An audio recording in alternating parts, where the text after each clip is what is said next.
ಮಾಧ್ಯಮಗಳು ಹಾಗೆ ಪೋಷಕರ ಮೇಲೆ ಶಿಕ್ಷಣ ಸಚಿವರು ಸನ್ಮಾನ್ಯ ಮಧು ಬಂಗಾರಪ್ಪ ಅವರು ಸಿಡಿಮಿಡಿಗೊಂಡಿದ್ದಾರೆ. ಅವರು ಯಾವಾಗ್ಲೂ ಹಾಗೆ ಇರ್ತಾರೆ ಬಿಡಿ. 1ನೇ ತರಗತಿಗೆ ದಾಖಲಿಸೋದಕ್ಕೆ ಮಕ್ಕಳಿಗೆ 6 ವರ್ಷ ಆಗಿರಲೇಬೇಕು ಅಂತ ಇದೆ. ಸರ್ ದಯಮಾಡಿ ಈ ನಿಯಮವನ್ನ ಸಡಿಲ ಮಾಡಿ ಅಂತ ಮನವಿ ಸಲ್ಲಿಸೋದಕ್ಕೆ ಪೋಷಕರು ಹೋಗಿದ್ರು. ಈ ಸಂದರ್ಭದಲ್ಲಿ ಪೋಷಕರ ಮೇಲೆ ಶಿಕ್ಷಣ ಸಚಿವರು ಗರಂ ಆಗಿದ್ರು. ಏನ್ರಿ ಮೀಡಿಯಾದವರನ್ನ ಕರ್ಕೊಂಡು ಬಂದಿದ್ದೀರಾ, ಅವ್ರ ಹತ್ರನೇ ಮಾತನಾಡಿ ಅಂತ ಮಧು ಬಂಗಾರಪ್ಪ ಗರಂ ಆದ್ರು. ಮಾಧ್ಯಮದವರನ್ನ ಕರ್ಕೊಂಡು ಬಂದ್ರೆ ರಬ್ಬಿಶ್ ಅಂತೆ. What you mean sir? ಮಾಧ್ಯಮಗಳ ಜೊತೆ ಪೋಷಕರು ಹೋಗಿದ್ದ ತಪ್ಪ? ಹಾಗಾದ್ರೆ ಮಾಧ್ಯಮದವರನ್ನ ಕಂಡು ಸಿಡಿಮಿಡಿಗೊಂಡ್ರು ಮಧು ಬಂಗಾರಪ್ಪ ಅವರು. ಏನ್ ಮಾಡಿದೀವಿ ಸರ್ ನಿಮ್ಗೆ ಮಾಧ್ಯಮದವರು? ನೀವು ಎಲೆಕ್ಷನ್ ಅಲ್ಲಿ ನಿಂತಾಗ ಅಥವಾ ನೀವು ಒಳ್ಳೆ ಕೆಲಸ ಮಾಡಿದಾಗ ನಿಮ್ಮನ್ನ ನಾವೇನು ಒಳ್ಳೆ ರೀತಿ ತೋರಿಸಿಲ್ವಾ? You people have called them. ಅವರು ಕರ್ಕೊಂಡ್ ಬಂದ್ರೆ ಅವ್ರನ್ನ ಇಂಟರ್ವ್ಯೂ ಮಾಡಿ, ಅಲ್ಲ ಅವರನ್ನ ಇಂಟರ್ವ್ಯೂ ಮಾಡಿ. You people have called them.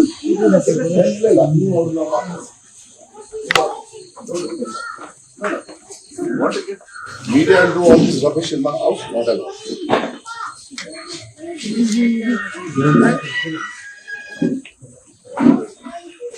ಅವ್ರು ಕರ್ಕೊಂಡ್ ಬಂದ್ರೆ ಅವ್ರನ್ನ ಇಂಟರ್ವ್ಯೂ ಮಾಡಿ, ಅಲ್ಲ ಅವರನ್ನ ಇಂಟರ್ವ್ಯೂ ಮಾಡಿ. You people have called them.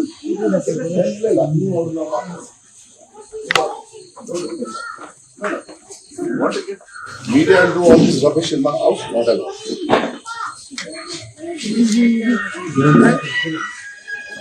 ಅವ್ರು ಕರ್ಕೊಂಡ್ ಬಂದ್ರೆ ಅವ್ರನ್ನ ಇಂಟರ್ವ್ಯೂ ಮಾಡಿ, ಅಲ್ಲ ಅವರನ್ನ ಇಂಟರ್ವ್ಯೂ ಮಾಡಿ. You people have called them.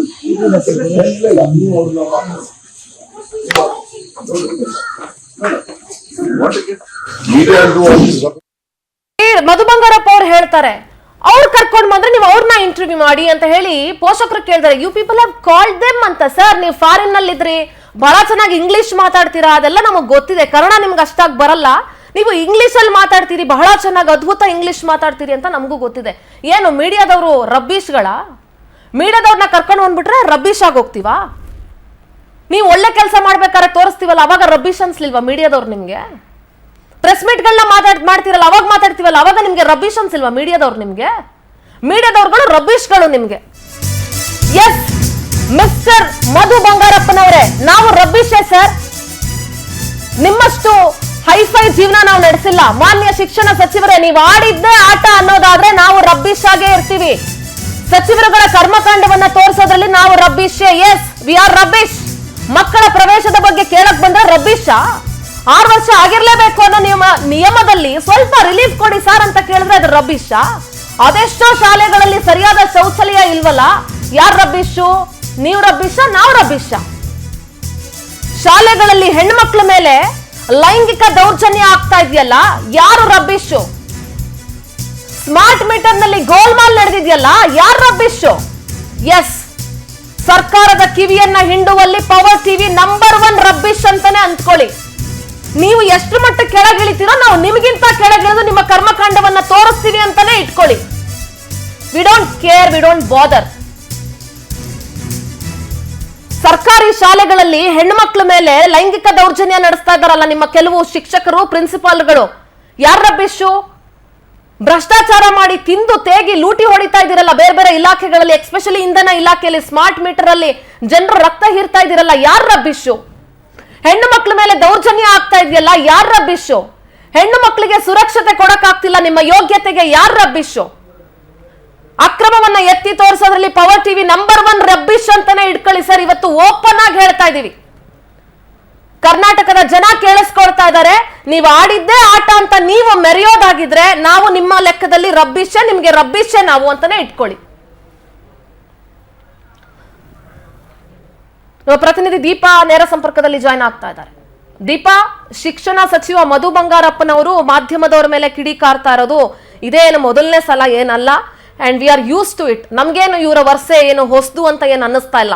ನೀವು ಕನ್ನಡ ಸರಿಯಾಗಿ ಮಾತಾಡಿಲ್ಲ, ಕನ್ನಡ ಸರಿಯಾಗಿ ಮಾತಾಡಿ ಅಂತ ಹೇಳಿದ್ರೆ ಇವ್ರಿಗೆ ಪಿತ್ತ ನೆತ್ತಿಗೆ ಇರುತ್ತೆ. ಇನ್ಯಾರೋ ಬಂದು ಕನ್ನಡ ಬರಲ್ಲ ಶಿಕ್ಷಣ ಸಚಿವರಿಗೆ ಅಂದ್ರೆ ಇವ್ರಿಗೆ ಪಿತ್ತ ನೆತ್ತಿಗೆ ಇರುತ್ತೆ. ಅಂಡ್ ಪೋಷಕರು ಮಕ್ಕಳನ್ನ ಶಾಲೆಗೆ ಸೇರಿಸುವ ನಿಯಮದಲ್ಲಿ ಸ್ವಲ್ಪ ಸಡಿಲಿಕೆ ಕೊಡಿ ಸರ್ ಅಂತ ಮಾಧ್ಯಮದವ್ರನ್ನ ಕರ್ಕೊಂಡು ಹೋಗಿ ಕೇಳಿದ್ರೆ ಇವ್ರಿಗೆ ಮಾಧ್ಯಮದವರು ರಬ್ಬೀಶ್ ಅಂತ ಹೇಳ್ತಾರೆ.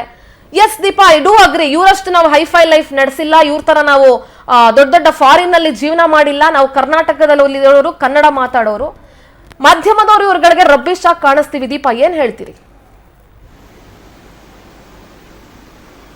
ಸಿಂಧೂರ, ಇವತ್ತು ಒಂದಿಷ್ಟು ಜನ ಪೋಷಕರುಗಳು 6 ವರ್ಷ ಅಂದ್ರೆ 1ನೇ ತರಗತಿಗೆ ಅಡ್ಮಿಷನ್ ಮಾಡಬೇಕು ಅನ್ನುವಂತಹ ನಿಟ್ಟಿನಲ್ಲಿ ಕನಿಷ್ಠ 6 ವರ್ಷ ಆಗಿರ್ಲೇಬೇಕು ಅನ್ನುವಂತಹ ರೂಲ್ ಏನಿದೆ, ಆ ರೂಲ್ ವಿಚಾರವಾಗಿ ಇವತ್ತು ಒಂದಿಷ್ಟು ಜನ ಪೋಷಕರು ಅವರನ್ನ ಭೇಟಿ ಮಾಡೋದಕ್ಕೆ ತೆರಳಿದ್ರು. ಈ ಒಂದು ರೂಲ್ಸ್ ಏನಿದೆ ಅದು 6 ಲಕ್ಷ ಮಕ್ಕಳಿಗೆ 1ನೇ ತರಗತಿಗೆ ಸೇರೋದಕ್ಕೆ ಅಡ್ಡಿ ಆಗ್ತಾ ಇದೆ. ಆ ನಿಟ್ಟಿನಲ್ಲಿ ಒಂದಿಷ್ಟು ಸಡಿಲಿಕೆಯನ್ನ ಮಾಡಿ, ಯಾಕಂದ್ರೆ 1 ತಿಂಗಳು, 15 ದಿನ, 20 ದಿನ ಹೀಗಿದೆ ಅನ್ನುವಂತಹ ಮನವಿಯನ್ನ ಮುಂದೆ ಇಟ್ಟಿದ್ರು. ಸಹಜವಾಗಿ 6 ವರ್ಷ ಆಗಿರ್ಲೇಬೇಕು ಅನ್ನುವಂತಹದ್ರಲ್ಲಿ 1-2 ದಿನ ಕಡಿಮೆ ಇದ್ರೂ ಕೂಡ ಅಡ್ಮಿಷನ್ ಆಗೋದಿಲ್ಲ ಅನ್ನುವಂತಹ ಸ್ಪಷ್ಟ ನಿರ್ಧಾರವನ್ನ ಇಲಾಖೆ ಹೊರಡಿಸಿದೆ. ಆ ನಿಟ್ಟಿನಲ್ಲಿ ಈ ಒಂದು ಸಡಲಿಕೆಯನ್ನ ಮಾಡಿ ಅನ್ನುವಂತಹ ನಿಟ್ಟಿನಲ್ಲಿ ಇವತ್ತು ಅವರನ್ನ ಭೇಟಿ ಮಾಡೋದಿಕ್ಕೆ ಹೋದ್ರು. ಆ ಸಮಯದಲ್ಲಿ ಸಹಜವಾಗಿ ಮಾಧ್ಯಮಗಳು ಕೂಡ ಇದ್ವು. ಆದ್ರೆ ಮಾಧ್ಯಮಗಳ ಜೊತೆಗೆ ಬಂದಿದ್ದಾರೆ ಅನ್ನುವಂತಹ ನಿಟ್ಟಿನಲ್ಲಿ ಬಾಯಿಗೆ ಬಂದಂಗೆ ಮಾತನಾಡಿರುವಂತಹ ಮಧು ಬಂಗಾರಪ್ಪನವರು ಇವತ್ತು ಎಲ್ಲೋ ಒಂದ್ ಕಡೆ ಅವರ ಒಂದು ಬುದ್ಧಿ ಯಾವ ರೀತಿಯಾಗಿದೆ, ಅವರ ಮನಸ್ಥಿತಿ ಹೇಗಿದೆ ಅನ್ನೋದನ್ನ ತೋರಿಸ್ಕೊಟ್ಟಂತೆ ಇತ್ತು. ಯಾಕಂದ್ರೆ ಸಹಜವಾಗಿ ಈ ಒಂದು ಮಧು ಬಂಗಾರಪ್ಪ ಅವರ ಈ ರೀತಿಯಾದಂತಹ ಒಂದಿಷ್ಟು ಚಟುವಟಿಕೆಗಳು, ಈ ರೀತಿಯಾದಂತಹ ಮಾತುಗಳು ಇದು ಮೊದಲಲ್ಲ. ಕನ್ನಡ ವಿಚಾರವಾಗಿ ವೇದಿಕೆ ಮೇಲೆ ಕನ್ನಡ ಬರಲ್ಲ ಅನ್ನುವಂತಹ ವಿಚಾರವಾಗಿ ಅನೇಕ ವಿಚಾರವಾಗಿ ಮಾಧ್ಯಮಗಳು ಅದನ್ನ ಬಿತ್ತರಿಸಿದಾಗ ಅವ್ರ ಮುಂದೆ ಎಗರಾಡೋದು ಅಥವಾ ಅವರಿಗೆ ನೇರವಾಗಿ ಬೈಯುವಂತಹ ಕೆಲಸವನ್ನ ಮಾಡಿದ್ರು. ಹಾಗಾಗಿ ಇವತ್ತು ಕೂಡ ಸಹಜವಾಗಿ ಅದೇ ಆಗಿದೆ.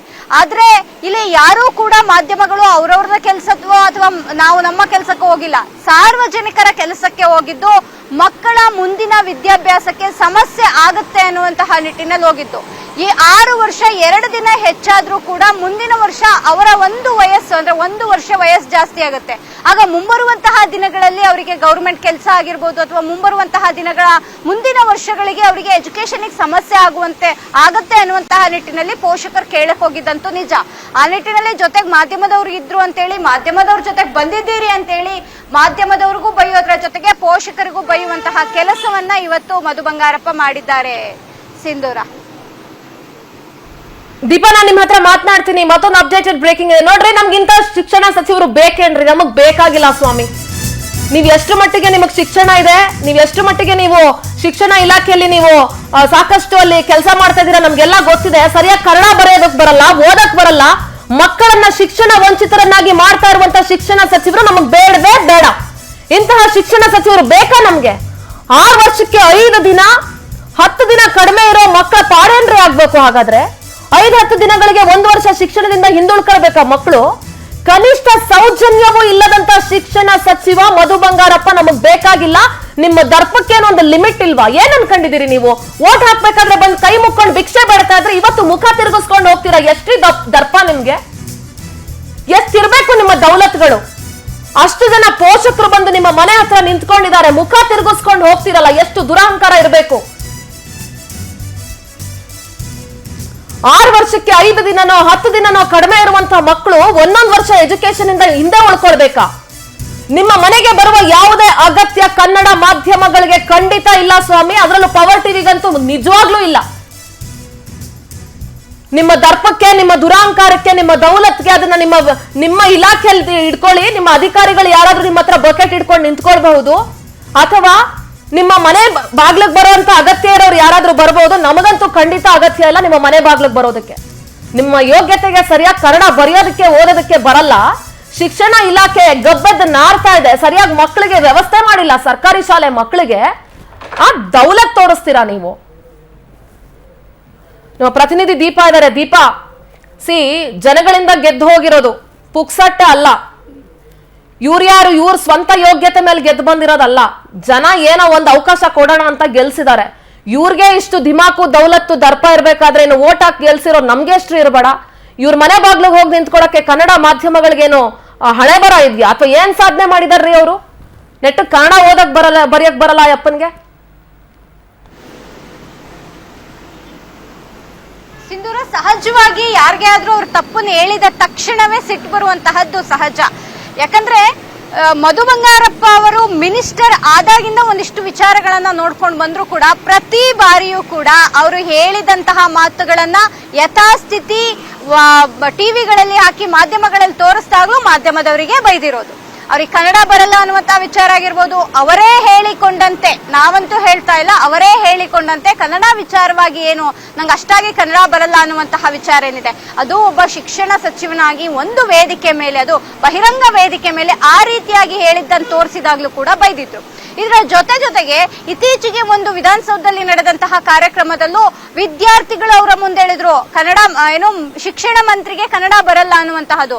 ಆ ಹುಡುಗನ ಮೇಲೆ ಆಕ್ಷನ್ ತಗೊಳ್ಳೋದಿಕ್ಕೆ ಮುಂದಾದ್ರೆ ಹೊರತು ತನ್ನಲ್ಲೇ ಏನು ಬದಲಾವಣೆ ಮಾಡ್ಕೋಬೇಕು ಅನ್ನುವಂತಹದ್ದನ್ನು ಎಲ್ಲೂ ಕೂಡ ಅವರು ಮಾಡ್ಕೊಳ್ಳಿಲ್ಲ. ಈಗ ಇದೊಂದು ಮತ್ತೊಂದು ಘಟನೆ ಆಗಿರುವಂತಹದ್ದು, ಅಂದ್ರೆ ಪೋಷಕರು ಶಿಕ್ಷಣ ಸಚಿವರ ಹತ್ರ ಏನು ಕೇಳಲೇಬಾರ್ದ ಹಾಗಾದ್ರೆ ಅನ್ನುವಂತಹದ್ದು ಅವರಲ್ಲಿ ಮೂಡ್ತಾ ಇರುವಂತಹ ಪ್ರಶ್ನೆ. ಹಾಗಾದ್ರೆ ಯಾರ ಹತ್ರ ಹೋಗ್ಬೇಕು? ಕೋರ್ಟಿಗೆ ಹೋಗ್ಬೇಕಾ ಅಥವಾ ಕೋರ್ಟ್ ಕಾನೂನು ಅಂತಂದು ಹೋಗ್ಬೇಕಾ? ಆ ಪೋಷಕರು ಎಲ್ಲಾ ಕೆಲಸ ಬಿಟ್ಟು ಕಾನೂನು ಕೋರ್ಟ್ಗೆ ಹೋಗಿ ಅಲ್ಲಿ ನ್ಯಾಯವನ್ನ ಕೇಳುವಂತಹ ಪರಿಸ್ಥಿತಿ ಇದ್ರೆ ಇವರೆಲ್ಲ ಯಾಕೆ ಮಂತ್ರಿಗಳಾಗಬೇಕು? ಅದರಲ್ಲೂ ಶಿಕ್ಷಣ ವಿಚಾರವಾಗಿ ಇವ್ರು ಇಷ್ಟು ಅಸಡ್ಡೆ ತೋರ್ತಾ ಇರುವಂತಹದ್ದು ನೀವ್ ಹೇಳಿದಂತೆ ನಿಜ. ಅನೇಕ ಕಡೆಗಳಲ್ಲಿ ಇವತ್ತಿಗೂ ಶೌಚಾಲಯಕ್ಕೆ ವ್ಯವಸ್ಥೆ ಇಲ್ಲ, ಬೆಂಚ್ಗಳಿಲ್ಲ, ಕುಡಿಯೋ ನೀರಿನ ವ್ಯವಸ್ಥೆ ಇಲ್ಲ. ಎಷ್ಟೋ ಹಾಸ್ಟೆಲ್ಗಳು, ಎಷ್ಟೋ ಸ್ಕೂಲ್ಗಳಲ್ಲಿ ಮಧ್ಯಾಹ್ನದ ಬಿಸಿ ಊಟದಲ್ಲಿ ಅಸ್ತವ್ಯಸ್ತ ಆಗಿರೋ ವಿದ್ಯಾರ್ಥಿಗಳ ಪರಿಸ್ಥಿತಿ ಹೀಗೆ ಅನೇಕ ಇದ್ರೂ ಕೂಡ ಇವರು ಅದ ಕಡೆ ಗಮನ ಹರಿಸೋದನ್ನ ಬಿಟ್ಟು ಅವ್ರಿಗೆ ಸಮಾಧಾನದಲ್ಲಿ ಹೇಳಿ ಕಳಿಸಬಹುದಿತ್ತು. ಒಂದಿಷ್ಟು ರೂಲ್ಗಳನ್ನ ಮಾಡಿದ್ದೇವೆ, ಈ ಬಗ್ಗೆ ಚಿಂತನೆ ಮಾಡ್ತೀನಿ ಅಂತನೋ ಅಥವಾ ಆಗೋದೇ ಇಲ್ಲ, ಇದಕ್ಕೊಂದು ಈ ರೀತಿ ರೂಲ್ಸ್ ಇದೆ ಅನ್ನುವಂತಹದ್ದನ್ನು ಸಮಾಧಾನದಲ್ಲಿ ಹೇಳಿದ್ರೆ ಆ ಪೋಷಕರು ಕೇಳ್ತಿದ್ರು. ಆದ್ರೆ ಅದನ್ನ ಬಿಟ್ಟು ನೇರವಾಗಿ ಪೋಷಕರ ಮೇಲೆ, ಮಾಧ್ಯಮದವರ ಮೇಲೆ ಗರಂ ಆಗುವಂತಹದ್ದು, ರಬ್ಬಿಶ್ ಅನ್ನುವಂತಹದ್ದು ಅವರ ಮನಸ್ಥಿತಿಯನ್ನ ತೋರಿಸ್ತಿದೆಯೇ ಹೊರತು ಅವರು ಶಿಕ್ಷಣ ಸಚಿವರಾಗಿ ಇದನ್ನ ಯಾವ ರೀತಿ ಸಮಾಧಾನದಲ್ಲಿ ತೆಗೆದುಕೊಂಡು ಹೋಗ್ಬೋದಿತ್ತು. ಆದ್ರೆ ಮತ್ತೊಮ್ಮೆ ಇದೀಗ ಬೇರೆಯವ್ರಿಗೆ, ಮಾತನಾಡುವವರಿಗೆ ಆಹಾರ ಆಗಿದ್ದಾರೆ ಅಂದ್ರೆ ತಪ್ಪಾಗಲ್ಲ ಸಿಂಧೂರ. ಥ್ಯಾಂಕ್ ಯು ದೀಪಾ, ನಿಮ್ಮೆಲ್ಲ ಮಾಹಿತಿಗಾಗಿ.